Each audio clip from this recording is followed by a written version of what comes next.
ওই সম্প্রদায় ওই দল বলতেছে না সাহাবা রাসূলুল্লাহর সামনে যে দাঁড়ানো ওটা এমনিতে দাঁড়িয়েছে। আরে বাবা, তুমি বললে কি সেটা গ্রহণ করা যাবে?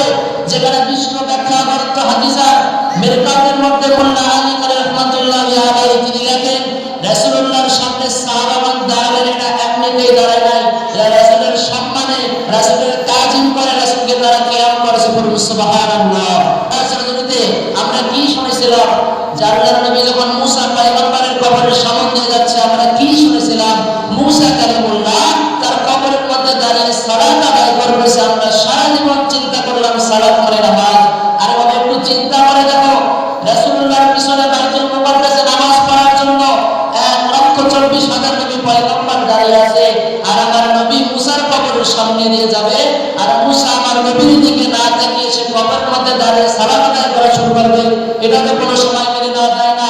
মাকামে নবুয়তের মধ্যে এসেছে, এই পৃথিবীর মানুষ তোমরা শুনে নাও, তোমরা জেনে নাও, মুসা কালিমুল্লাহ তার কবরে দাঁড়িয়ে দাঁড়িয়ে সালাত মানে নামাজ নয়, দাঁড়িয়ে দাঁড়িয়ে ইয়া নবী সালাম আলাইকা দিয়েছিল। বলুন না সুবহানাল্লাহ।